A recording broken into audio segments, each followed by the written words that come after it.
Hello my dear students, welcome to Learner'sworld. In this video, I am going to talk about questions and answers of the short story Agni by Sithara. Readings on Kerala, second semester, Calicut University, Common English. Answer the following questions in a sentence or two. അപ്പോൾ 1 or 2 sentences answer ചെയ്യാനുള്ള questions ആണ് discuss ചെയ്യുന്നത്. First question, what was Sanjeev employed as? സഞ്ജീവിൻ്റെ ജോലി എന്തായിരുന്നു എന്നാണ് question. Sanjeev ran a telephone booth near Priya's office. പ്രിയയുടെ ഓഫീസിൻ്റെ അടുത്ത് ഒരു ടെലിഫോൺ ബൂത്ത് നടത്തായിരുന്നു Sanjeev. The next, what was Dave's threat to Priya on the morning after he raped her? അതായത് അവൾ പ്രിയ റേപ്പ് ചെയ്യപ്പെട്ട് കഴിഞ്ഞ് പിറ്റേ ദിവസം അവൾ ഓഫീസിലേക്ക് പോകുന്ന സമയത്ത് രവി എങ്ങനെയാണ് അവളെ ഭീഷണിപ്പെടുത്തിയത് എന്നായിരുന്നു question. Ravi threat to Priya, keep your mouth shut and we will finish you off if you talk to someone, not just you but your people as well. Ravi എങ്ങനെയാണ് പ്രിയനെ ത്രെട്ട് ചെയ്തത്? അതായത് നീ ഇന്നലെ നടന്ന സംഭവം ആരോടും പറയരുത്, പറഞ്ഞു കഴിഞ്ഞാൽ നിന്നെയും കൊല്ലും നിൻ്റെ വീട്ടുകാരും കൊല്ലും എന്നുള്ള രീതിയിലായിരുന്നു. Your love is my revenge, who said this? Your love is my revenge, നിൻ്റെ സ്നേഹമാണ് എൻ്റെ പ്രതികാരം എന്നുള്ളത് ആരാണ് പറഞ്ഞത്? Priya said to Ravi, your love is my revenge. പ്രിയയാണ് രവിനോടാണ് പറയുന്നത് your love is my revenge എന്നുള്ളത്. Next, who were the 3 men standing on the road in the darkness? ആരൊക്കെയായിരുന്നു ആ 3 ആളുകൾ ആ ഡാർക്ക്നെസ്സിൽ ആ റോട്ടിൽ നിന്നിരുന്ന? Ravi, Sanjeev and the stripling were standing on the road in the darkness. ഇവിടെ സ്ട്രിപ്ലിങ്ങിൻ്റെ സ്പെല്ലിങ്ങിലൊരു മിസ്റ്റേക്ക് വന്നിട്ടുണ്ട്, ടൈപ്പ് ചെയ്തപ്പോൾ വന്നതാണ്, sorry. Next, when did Priya feel that she is the most dispossessed woman on earth? എപ്പോഴാണ് പ്രിയക്ക് തോന്നിയത് അവൾ ഈ ഒരു ഭൂമിയിലെ തന്നെ മോസ്റ്റ് ഡിസ്പോസസ്ഡ് വുമൺ ആണെന്ന് തോന്നിയത് എപ്പോഴാണ്? Someone has even taken the claim of her menstrual blood which hitherto had solely been her own. Thou she felt she has become most dispossessed woman on earth. അതായത് അവളുടെ menstrual ബ്ലഡിന് ഒരാൾ അവകാശം പറയുന്നുണ്ട് ആ ഒരു റേപ്പ് ചെയ്യപ്പെടുന്ന ആ ഒരു ടൈമിൽ. അതായിരുന്നു അവളെ സംബന്ധിച്ചിടത്തോളം. അതായത് മെൻസ്ട്രൽ ബ്ലഡ് എന്ന് പറയുന്നത്, മെൻസ്ട്രേഷൻ എന്ന് പറയുന്നത് സ്ത്രീകളെ സംബന്ധിച്ചിടത്തോളം അത് അവർക്ക് മാത്രം അവകാശപ്പെട്ടതാണ്. ആ ഒരു മെൻസ്ട്രൽ ബ്ലഡിന് പോലും ക്ലെയിം ചെയ്യുന്ന ഒരാൾ ആ കൂട്ടത്തിലുണ്ടായിരുന്നു. ആ ഒരു സമയത്താണ് അവൾ most dispossessed woman on earth എന്നവൾക്ക് ഫീൽ ചെയ്യാൻ തുടങ്ങിയത്. Next, answer the following questions in a paragraph. അടുത്തത് പാരഗ്രാഫ്സ് എഴുതാനുള്ളതാണ്. അതായത് 100 വേർഡ്സിന് ആൻസർ ചെയ്യാനുള്ള ക്വസ്റ്റ്യൻസ് ആണ്. First question, I must be the most humiliated woman on earth, what made Priya think like this? അതായത് പ്രിയ ഇങ്ങനെ തിങ്ക് ചെയ്യുന്നുണ്ട്, I must be the most humiliated woman on earth എന്നുള്ളത്. അതെന്തുകൊണ്ടാണ് അവൾ അങ്ങനെ ചിന്തിക്കാനുള്ള കാരണം? Priya who is gang raped by 3 men, someone has taken the claim of her menstrual blood. When Priya lost her sanitary pad, she feels she is the most humiliated woman on earth. അതായത് പ്രിയ ഒരു gang rape ചെയ്യപ്പെട്ടു, അങ്ങനെ അവൾ വളരെയധികം humiliated ആണ്. ആ സമയത്ത് അവളുടെ പാഡ് പോലും അവർ റിമൂവ് ചെയ്യുന്നുണ്ട്. അതുപോലെ അവളുടെ മെൻസ്ട്രൽ ബ്ലഡിന് ഒരാൾ ക്ലെയിം ചെയ്യുന്നുണ്ട്. ആ സമയത്താണ് അവൾ മോസ്റ്റ് ഹ്യൂമിലിയേറ്റഡ് വുമൺ ആണ്, ഈ ഒരു ഭൂമിയിലെ മോസ്റ്റ് ഹ്യൂമിലിയേറ്റഡ് വുമൺ ആണെന്ന് അവൾ തിങ്ക് ചെയ്യാനുള്ള കാരണം. Next, there is no sense of shame in your mind even while you are being shamed, what made Priya think like this? There is no sense of shame in your mind even while you are being shamed. അപ്പോൾ ഈ ഒരു words പ്രിയ എന്തുകൊണ്ടാണ് ഇങ്ങനെ ചിന്തിക്കാനുള്ള കാരണം എന്നാണ് ചോദിച്ചിട്ടുള്ളത്. Ravi was A stranger with last in his eyes and that started haunting her thoughts. He was A first man in every sense.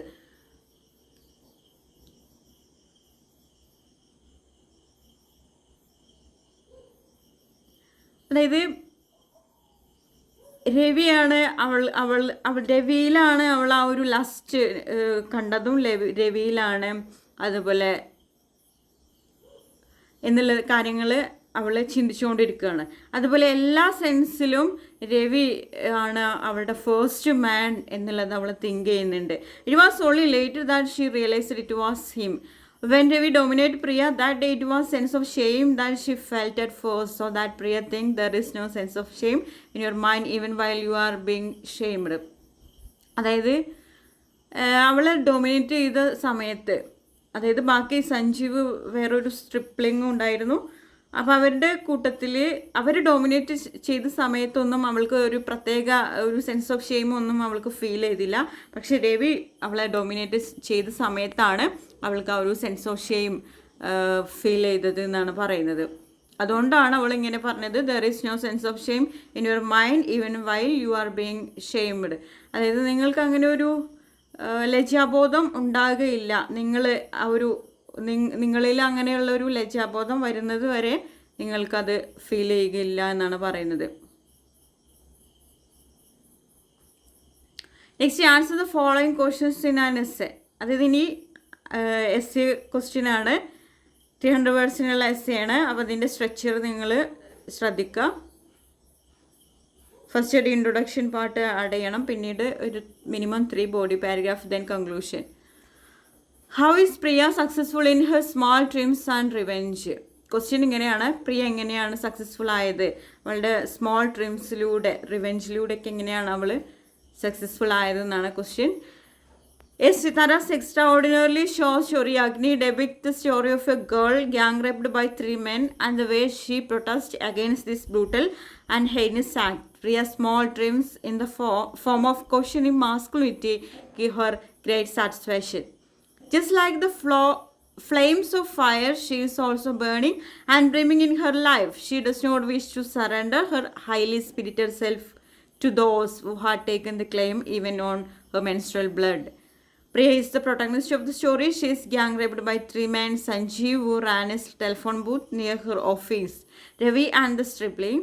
She feels she is the most humiliated woman on earth. Someone has even taken the claim of her menstrual blood, which hitherto had solely been her own.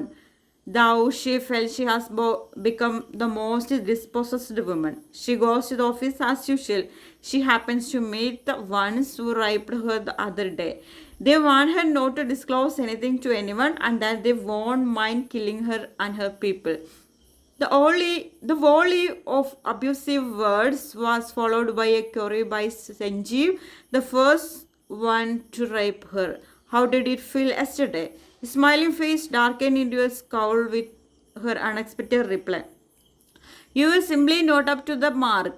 You don't pack enough punch. I don't think you will ever be able to satisfy a woman.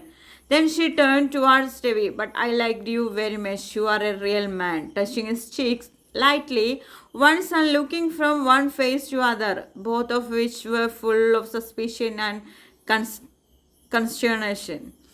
She climbed the step and walked away. This befitting reply in fact cautions and ridicules the masculinity of Sanjeev. Contrary to the expectations of the conservative society and the inquisitive readers, Priya does not think of committing suicide. There is not even a strain of depression making her confined to the corner of the house. The typical woman in this situation should think about suicide, but Priya subverts all the conventional practices. The next week, Priya goes every day to Sanju's booth to make phone calls. She calls up all her friends whose numbers she knows and talks to them, washing in a spirit of revenge. The feeling of inferiority creeping over his face every time he saw her. Each time she reminds herself that there is nothing that gives greater satisfaction than small dreams. Priya tries to find happiness in small and simple ways by humiliating Sanjeev and Ravi. Priya's revenge took the form of love. She told Ravi that she liked him.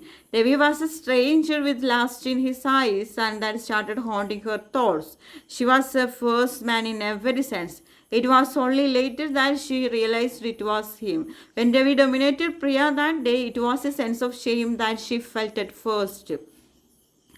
But she began to like him and felt that the other's acts of domination only provided a yardstick to measure him. Her blood and tears would crave for him. He was the prison cell she could not afford to leave. Ravi turns out to be in a prison cell and his love becomes revenge for Priya.